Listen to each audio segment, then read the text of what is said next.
Thai boxer je pre mňa normálny chalan. Dneska tento šport už robia takí ľudia, ktorí absolútne na to nevyzerajú a už dneska človek ani nerozpozná, kto je Thai boxer, ale pre mňa Thai boxer je ten, čo už má za sebou nejaké tie zápasy, okúsil ten ring, zažil tie stresy predzápasové, tú prípravu, tréningy a celkom akože vie sa vyrovnať už celkom s tým stresom a troška to srdiečko v tom ringu, že aj keď prehráva, tak ho to nejako nezlomí a pokračuje ďalej v tom zápase a dotiahne to do konca. Aj keď možno nevyhrá, ale tým sa poučí a posunie na to zase ďalej. Son v pokoji je všude okolo. Průměrnost ve škole, v nočních můrách i v rodině. Buď hrajete první ligu, nebo jste jen otrok, který mu nezbývá než tlačit se v metru. Jsem podle vás sobec, naserte si. Vracím to všem. Mám podle vás velký ego, naserte si dvakrát. Tato věc je pro všechny mílení. Mílení. Vzpomínáte na ty plány? Vzpomínáte na ty sny? Hlavne som sa chcel začať venovať nejakému športu, ktorý je taký troška výkonnostný a čo by ma posunul aj fyzicky, aj psychicky nejako dopredu. A rozvinul ma. Urobím to už vlastne od tých 17, teraz mám 21. Uvidíme, jak to bude pokračovať ďalej. Pôvodné plány, keď som s tým začínal, absolútne nejako som nerozmýšľal, že by som sa niekedy mohol dostať do ringu a robiť zápasy a niečo nebude aj vyhrať. Let's get ready to rumble!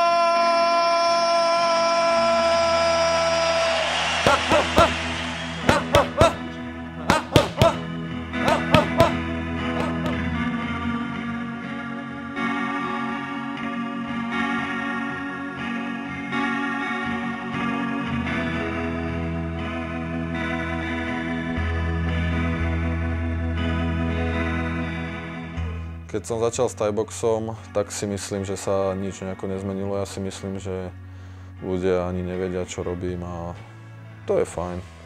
Nemusia všetci vedieť, čo robím a treba skôr taký nenápadný.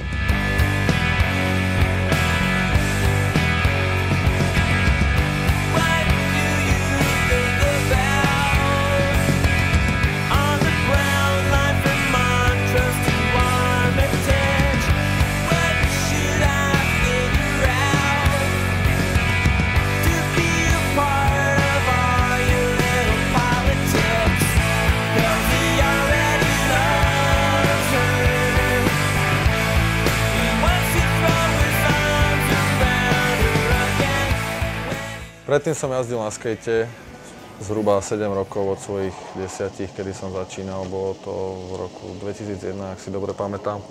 Nemám rád kolektívne športy. Vždy mi vyhovoval takýto alternatívny nejaký šport, proste, kde si každý ide sám za seba, individuálny šport a ozaj, keď niečo poserem, tak to bude iba na mňa.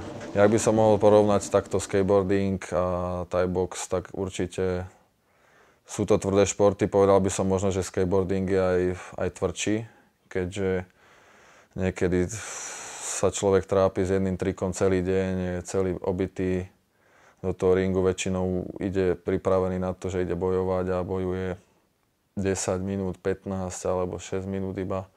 Je to individuálne podľa pravidiel a podľa toho, v akej kategórii. V tom skateboardingu je dôležitá partia. A tak by som povedal, že aj v tom Thai boxe, v tom klube vždy sa vytvorí nejaká partia, nejakých chalanov, nejakých ľudí, ktorí sa spolu stretávajú aj pomimo tých tréningov. Yeah, yeah, yeah, yeah, yeah, yeah, yeah, yeah. Yeah, we run that, drop raw on the track for the comeback, get it like, ha, yeah, I'm on that, hot wax on the floor, catch a contact, get 'em like, loud. Yeah, we run that, drop raw on the track for the comeback, get it like, loud. Yeah, I'm on that, hot wax on the floor, catch a contact, get 'em like. Počas zápasu myslím na to, aby som to nejako dochodil do konca. Koľko raz je človek taký vyflusnutý, že najradšej by tam skapal, alebo ty kokos úplne sa tam posadil na riť a odvezte ma preč a dajte mi pokoj. Čo ma väčšinou ťahá dopredu je tak to, že nechcem prehrať. Nechcem nejako prehrať a chcem to ustať do konca ten zápas A jak sa zadarí, tak to aj vyhrať. Niektoré svoje víťazstvá si cením vyššie, lebo som sa pri nich vyššie akože tak povediac nadrel v tých zápasoch.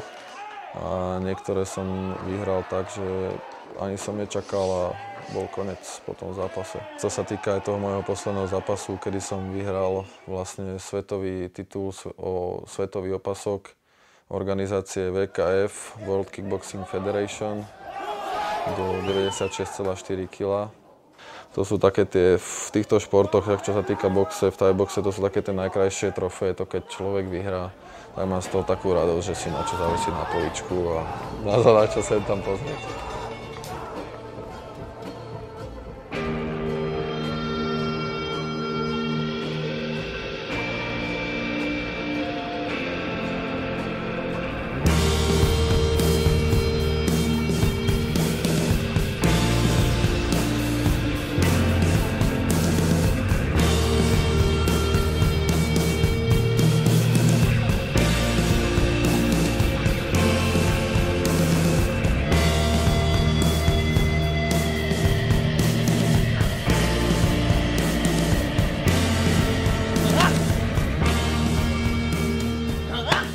Popri trénovaní sa môže človek rozvíjať aj svoju vlastnú osobnosť, môže sa celkovo zlepšiť aj v tom svojom osobnom živote, že sa nebude báť ďalších víziev, čo sa týka, neviem, dajme tomu v práci alebo v nejakej škole a celkovo je dobré popri tých tréningoch si ten mozog prevetrať a začne určite aj inak ten mozog pracovať, keď začne trénovať tieto veci. A začne veci vnímať inak. Myslím, že môže to celkovo posunúť toho človeka a bude sa cítiť dobre, či fyzicky alebo psychicky. A to nie je na škodu. I'm spending time in the game, paying those dues, making those moves, still the same old dude. Set my brain holds a few more straight cold tunes, and you're more likely to get your lane flow through. Done a few more sets, the stage show's new, and now it's more jam-packed than Rush Hour 2, bringing me more buff sluts to fuck on a daily, and a lot more I wouldn't touch if you paid me. Man, I don't rant, and I blow amps. The fam that I roll with will smash your whole camp, cause the beats you make sound crap and don't bang, while the tracks we program are so nang. We're on top of the food chain, coming with the skills that'll have any recruit running for the hills, but there's no place to hide. We're at large and heavy, coming to a store near you. Yeah, you get me.